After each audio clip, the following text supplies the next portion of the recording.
Lucas pressed his forehead to the cold balcony railing. Inside, the hired pianist played Chopin, and every note pierced him. The gala honored Elara Voss, beloved pianist and philanthropist, but her son hadn't touched the piano since the day she died. Waitstaff weaved through the glittering crowd. No one noticed the young man on the balcony, fists clenched until his knuckles whitened. After midnight, the ballroom emptied. The grand piano stood on stage, a black monolith under dim lights, untouched all evening. Just one note, then I'll leave. Her finger pressed B flat. The tone, low and warm, unfurled like smoke through the silent hall. Hidden in the alcove, Lucas froze. His breath stopped. That note, he knew it. It's her note. The melody she wrote for me. A ghost image surfaced. His mother at the piano, sunlight in her hair, the melody she called. For my son. Maria withdrew her hand, unaware she had just cracked open a tomb. The young man in the shadows stared, something broken beginning to move. Before Maria could stand, a figure stepped from the alcove. The young man from the balcony, his eyes wild. That note. Where did you hear it? I don't know. It's just a melody from my childhood. I used to hear it through the wall of our apartment. He knew that wall. The cheap plaster that muffled his mother's Chopin when he was a boy. I'd press my ear there for hours. That melody, it was the only beauty I had. That was my mother's practice room. Your mother? I never saw her. I only heard the music. Her name was Elara Voss, and that melody you just played, she wrote it for me. The woman who played was his mother.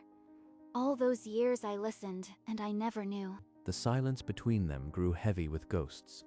Lucas turned away, but the note still hung in the air, a thread neither could drop. Lucas turned and walked out into the cold night. The grand piano sat behind Maria, its silent keys now her only company. Years ago, Lucas had been the brightest prodigy in the city, his small hands flying over the keys while his mother beamed beside him. But after the funeral, the music died. Lucas never touched the piano again, burying the child prodigy in a silent grave of grief. He just walked away. What have I done? But another pair of eyes had watched everything. Richard Voss stepped from the shadows, his expression unreadable. You're one of the waitstaff, aren't you? Tell me your name. Maria Oliveira. Seared. I'm sorry if I disturbed. No, Maria. You did something remarkable tonight. My son hasn't responded to anyone in 3 years. Richard had found his key, a waitress who could make Lucas feel again, and he would use her however he needed. He left her standing there, unaware that she had just become a pawn in a billionaire's desperate game. 2 days later, Maria sat across from Richard Voss in his corner office, a contract placed between them. $60,000 to be my son's companion. You reached him when no one could. Help him find the music again. 60,000. That would pay off everything, but can I really help him? You are the only one who's gotten a reaction in 3 years. Don't underestimate that. I need this money, but more than that, I need to understand that melody. I'll do it, but not for you. I am doing this for the music. A week later, Maria entered the Voss music room. Lucas sat in shadows, the covered piano, a silent witness. You? The waitress who played that note. What are you doing in my house? I am not here to hurt you. Your father thought I could help. I don't want your help. You are just another one of his puppets. Get out. Maria didn't flinch. She took a step closer to the covered piano, her gaze steady. You think you can save me? You are nothing but a waitress hired to babysit. His voice dripped with venom, but underneath, a tremor of something fragile. I am not here to save you. I am here because that note meant something to me too. It meant something. You have no idea what that music was. Day after day, she returned. He spat insults. She stayed silent. The piano cloth gathered dust. Why won't she leave? They all leave eventually. He's trying to break me, but I've survived worse than a broken boy. Each session ended the same. His door slammed in her face. the echo louder than any note. The piano remained untouched, a monument to a grief that refused to be unburied. Maria walked to the piano, pulled off the dust sheet, and sat on the bench. Enough silence. She pressed B flat with the same weight she had at the gala. Lucas flinched in his chair. His knuckles whitened, but he didn't shout. The girl who pressed her ear to that wall, she had nothing. No father, a sick mother, a room so cold she could see her breath, but that melody came through the plaster like warm sunlight. I pretended it was my mother playing. Lucas stared at the floor, his jaw working silently. I never knew her name, but I loved her. Does that make me a fool? The room held its breath. Maria's hand rested on the key, not pressing it again. She loved her. This waitress loved my mother. The silence that followed was different. A listening silence, thick with ghosts and the faintest scent of possibility. The next morning, Richard summoned Maria to his office. The door clicked shut behind her with a finality that tightened her chest. My son still won't touch the piano. I am paying you $60,000 for results, not silence. He's beginning to listen. These things take time. A grief this deep can't be rushed. You have 1 week. If he plays even a fragment, you stay. If not, my next call replaces you. Maria nodded, her throat too tight to speak. She left the office with the weight of an ultimatum on her shoulders. 1 week. My father will throw her out like all the others, and she'll be punished for my failure. For the first time, the thought of her leaving stirred something other than indifference. He felt a sharp, unfamiliar urge to protect. Later, in the music room, Maria sat on the piano bench alone, staring at the keys. The silence was heavier than before. I can't let him destroy her, but I can't play. Every key is a knife. He stood in the doorway, watching her without words. The clock was now ticking for both of them after Lucas retreated to his room. Maria lingered in the music room, her eyes tracing the shelves where Ilara's things still rested. A small wooden box sat on a low shelf, half hidden by old sheet music. Maria lifted the lid. Inside lay a cassette tape, its label yellowed. Ilara, Melody. Beside it, a photograph of Ilara at the piano, smiling. This is it, the melody she wrote for him. And it's been sitting here all along. That evening, alone in her cramped apartment, Maria slid the cassette into a worn player. The first notes spilled out, and Maria's hand flew to her mouth. It's the same. Every note. The one I heard through the wall when I was a child. Years of unanswered longing crashed into her as the melody swelled, haunting and familiar. Her name was Ilara, and she played for me, even if she never knew I was there. The tape clicked off, but Maria didn't move. She now carried a secret that could change everything. The next day, Maria brought the cassette player to the music room. She set it down near Lucas and pressed play without a word. The melody unspooled, and Lucas, who had been staring at the floor, went rigid. Tears traced his cheeks, silent and long dammed. The notes pulled something raw from his chest, a memory of sunlight and laughter. Where did you get this? That tape was hers. You had no right to touch it. I found it in her things. I thought it could help you remember her, not just the pain. I am sorry. You don't understand. This music is mine, not yours to play. You are just another one of his puppets. His voice splintered between fury and grief. He pointed a trembling finger at the door. I want you gone. I don't want to see you again. Don't ever come back. She fled, the cassette still spilling music into the empty room behind her, a lament for what might have been. She had thought the melody would heal him. Instead, it had shattered the fragile silence and left only ruins. Maria locked herself in her apartment, the cassette silent in her hand. The emptiness Lucas left felt irreversible. I destroyed whatever thread was holding him together. He'll never play again because of me. But then a memory surfaced, her mother speaking of a gentle neighbor who offered free piano lessons. She said the woman lived next door. Could it have been Ilara? She tore through boxes of her mother's papers, searching for answers she'd never thought to ask. Near the bottom, an old envelope bore elegant handwriting she didn't recognize. "Dear Mrs. Oliveira, I hear your daughter listening through the wall. I would be honored to teach her piano. Warmly, Elara Voss." She knew. All those years, she heard me listening, and she wanted to teach me. The woman whose music had been her only warmth had reached out, and Maria never even knew it. The melody wasn't just Lucas's. It had been offered to her too, a gift sealed behind plaster and years of silence. The next morning, Maria walked up the mansion drive, the letter pressed to her heart. No guard could stop her now. What are you doing back? I told you never to come here again. I am not here for your father's money. I found a letter your mother wrote to my mother. He took the envelope with trembling hands, his mother's handwriting blurring before his eyes. He read it once, then again, his face crumbling. She wanted to teach you. You were just a child on the other side of the wall, and she reached out. I've been holding on to silence because I thought it was all I had left of her. But you've been carrying her melody too. I am terrified, Maria. Every time I touch a key, it's like I am bleeding her memory out. The music is how she lives. In you, in me. You don't lose her by playing it. You bring her back. He looked at the covered piano, then back at Maria. A fragile truce settled between them, but the hardest note was still to come. Lucas drew a shuddering breath, then pulled the dust sheet from the piano himself. He sat on the bench, Maria beside him. His fingers hovered, trembling. He pressed a key, then another, a fragile sequence like uncertain footsteps. He's doing it. The silence is breaking. The door swung open.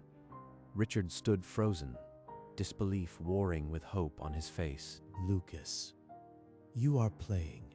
After all this time. Lucas froze, his fingers recoiling from the keys as if burned. The fragile melody died. This is the sign I've been waiting for. We'll hold a charity concert in your mother's honor. You'll perform. A concert? I just played a few notes. I am not ready. Maria saw the fragile progress shatter. Richard's ambition had already claimed victory, and Lucas was crumpling under the weight. Rehearsals began the next morning, a hired piano coach at the helm. Richard watched from a folding chair, his presence a stopwatch. Lucas's hands shook so violently he couldn't find middle C. The coach's patient voice grated against his raw nerves. Just breathe, Lucas. It's only us here. Forget the concert for a moment. Don't tell me to breathe. You are still on my father's payroll, aren't you? This is just a job to you. It stopped being a job the moment I found that letter. I am here because your mother would have wanted it. He shoved back from the piano, gasping. The room shrank around him, the keys a wall of impossible demands. Get a hold of yourself. The concert is in 2 weeks. Failure is not an option. Lucas fled the music room, his footsteps echoing down the marble hall. Maria stood frozen between Richard's fury and the slammed door. He's unraveling, and I am losing him. This concert will destroy him. Each day bled closer to the concert date, a noose tightening. Lucas stopped looking her in the eye. Trust had become just another ghost. On the morning of the final rehearsal, Richard stood over Lucas like a sentinel. The coach had been dismissed. Only the father's voice remained. Again, Lucas. The opening bars must be flawless. I won't have you embarrass this family. I can't. My hands won't obey. Let me stop, please. Stop? You haven't started. Your mother played, and she was dying. Play. Lucas lunged to his feet, a guttural scream tearing from his throat. His fists came down on the keyboard like hammers. Again and again, the polished ivory splintered. Years of silence erupted in a violent cacophony. Maria rushed in, followed by household staff. The music room lay in ruins, shattered keys, a bleeding hand. This is your doing. You promised to fix him. And now he's destroyed everything. She didn't destroy it. I did. And now she'll pay for my madness. Maria stood motionless as Richard's words became a sentence. The shattered piano would claim its final victim. Richard turned to Maria, his voice like ice. "Get out of my house. Your services are no longer required." She didn't argue. She picked up her bag and walked out through the service entrance, her footsteps fading on the marble. Hours later, Lucas woke in his room, hand bandaged, a sedative fog in his brain. The house was too quiet. Maria should be here. They're all avoiding my eyes. Something's happened. Where is she? What have you done to Maria? She's gone. She failed. You destroyed a priceless piano, Lucas. Someone had to pay. You used her. You used me. I am done being your project. I am done with all of it. You'd throw away everything for a waitress? The fortune, the legacy, this family. I am throwing away nothing. You already took everything that mattered. I am going to find her. He walked out of the mansion into the rain-slicked city night, carrying nothing but a name and a melody he hadn't yet played. The catering company was dark. A night security guard shrugged. "She doesn't work here anymore. Try her home address." Her apartment was locked, mail spilling from the box. A neighbor said she hadn't been back. She mentioned the building with the wall, the place she used to press her ear to. That's where she'd go. He ran through the rain to the old neighborhood. The tenements squatted under a bruised sky, unchanged by time. Lucas found the address scrawled on a faded directory in the vestibule. Olivever, 4B. It's just a door. But behind that plaster, she heard my mother. And I heard nothing. He climbed the steps, his wet shoes leaving prints on the cracked linoleum. The fourth floor wrapped him in stale air and silence. He stood outside 4B, listening. No music came through. Maybe she wasn't there. Maybe he was too late. Knock. Just knock. But what if she doesn't want to see me? His bandaged knuckles rose and hung in the air, a question unasked. The door waited, an answer sealed behind wood and memory. His fist hit the wood 3 times, sharp and desperate.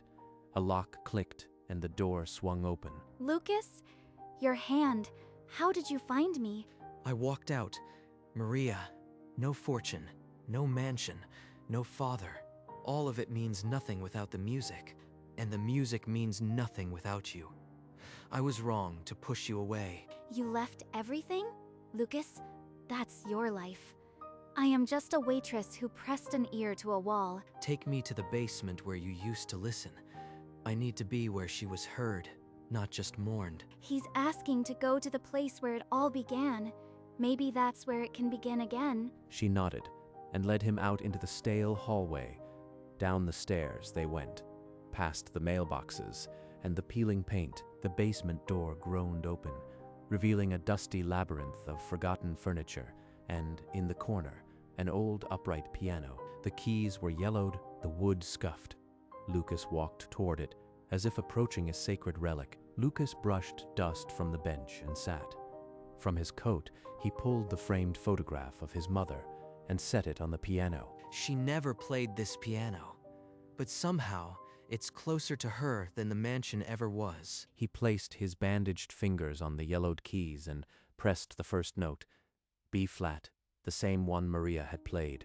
That note, the one I pressed through plaster 1,000 times, he's giving it back to me. The melody uncoiled from his hands, tentative then resolute, filling the dusty basement with something long buried. Every note, a memory. Her hands guiding mine. The smell of her perfume. Don't stop. Maria pressed her back against the cold wall, the same posture she'd held as a child. The music wrapped around her like a forgotten blanket. The framed photo seemed to watch over the old piano, Ilara's smile frozen in a moment that now stretched across time. For you, Mom, and for you, Maria.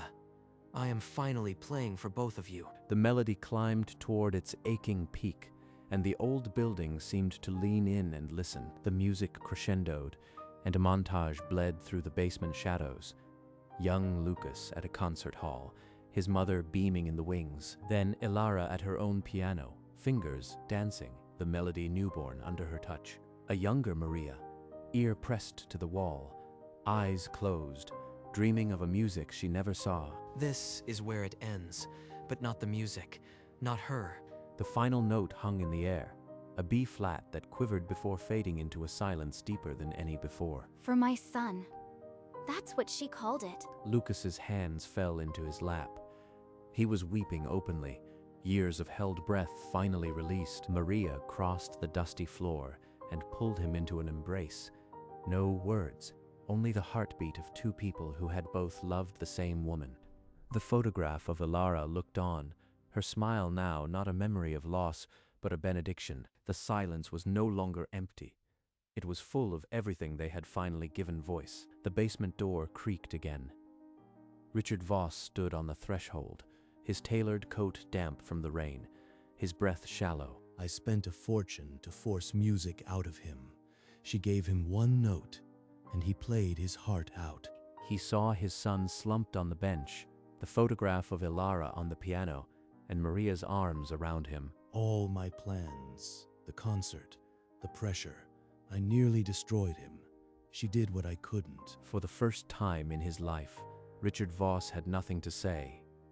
He simply watched, a silent figure at the edge of a miracle. Ilara would have never wanted this. She would have handed that boy her melody and sat beside him. He looked at the dusty, upright piano, at the cracked keys that had done what a Steinway could not, and finally understood. He didn't step forward. He didn't announce himself. He simply stood there, a man who had lost his way and just glimpsed the path. Then he stepped back into the hallway, pulling the door softly closed. The basement remained a sanctuary, not a stage. The power had shifted.